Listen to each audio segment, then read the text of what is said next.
Joe, what's the legacy of Bob Dole?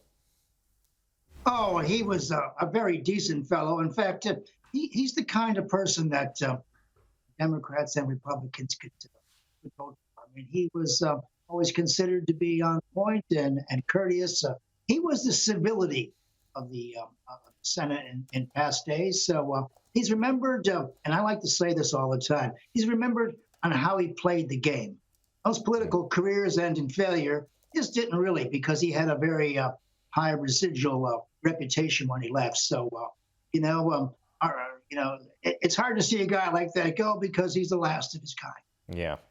Okay, on to other foreign affairs matters. It seems as though there's a military build-up, and photographs will prove this, Joe, that there's a military build-up once more at Russia's border with Ukraine. There hasn't really been an end to the civil war that erupted in 2014 that involved Russian separatists and those who are loyal to Ukraine. But what's your take on how things are progressing? Well, it's very serious, Pete. We are looking at the equivalent of the Cuban Missile Crisis.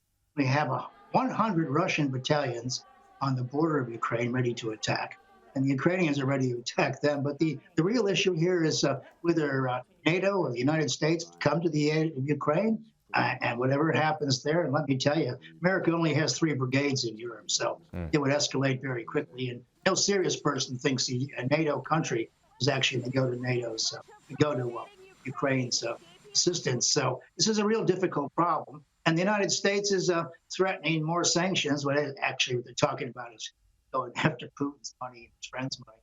That would be very serious. But look, the Chinese would be watching very carefully how this works out. If there's a war with Russia, we'd probably lose it, actually. And then the Chinese would be looking for their moment in this part of the world. So everybody's watching this. But when I say it's a Cuban Missile Crisis, it's very clear that there is a red line here for the Russians. Ukraine's only had 50 years of independence in the last 500 years. But unlike the make-believe war in Taiwan's not a member of the UN. Ukraine is. Ukraine's been a member of the UN since 1945.